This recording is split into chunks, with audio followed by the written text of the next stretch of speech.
Ажымамат Карабаевдин үй бүлөсүндө бүгүн чоң майрам. Ал жубайы менен 3-чү кызын төрөт үйүнөн чыгарып кеткени келген. Айтымында буга чейин балдарына туулгандыгы тууралуу күбөлүк алуу үчүн убакыт коротуп, документ топтоп, кезек күтүү сыяктуу кыйынчылыктар болуп келген. Азыр болсо бул процесс кыйла жеңилдеди. Кудай буйрса, мына азыркы кызым төрөлдү. Эми мунун атын коебуз, анан онлайн эле заявка берип коем. Ошол боюнча даяр болгондо эле барат экенсиң, алып келесиң. Жакшы да. Кезек күтүп, анан бир топ нерселер толтуруп жүргөндөн көрө убакыт эконом болот. Үйдөн чай чөптүр эле толтуруп койдум, кетирип койдум.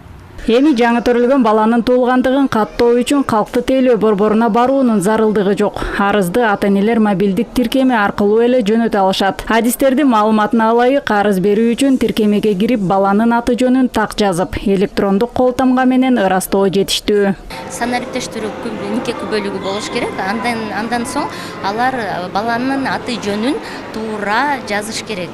Алар заявканы жөнөткөндө, арызын жөнөткөндө калктык тейлөө борборунда кызматкер текшерип туруп алар арызга кол коюп беришет.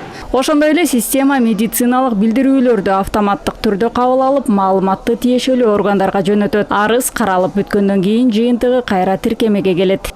С 10 июля данной услугой воспользовалось уже более 2000 человек. Учурда бул кызматты 2000ден ашуун жаран колдонду. Анын ичинен 500дөн көбү балдарынын туулгандыгы тууралуу күбөлүктү онлайн форматта алып үлгүрүштү. Дагы 1000ге жакын арыз каралууда. Услуга довольно простая. Белгилей кетсек, учурда бул кызматты миңдеген жарандар колдонуп жатышат. Негизинен каталар баланын аты жөнүн туура эмес жазуудан улам келип чыгууда. Ошондуктан адистер маалыматтарды так толтурууга чакырат. Айнура Жанышева, Чаңгыз Талантбеков, ЛТР, Бишкек.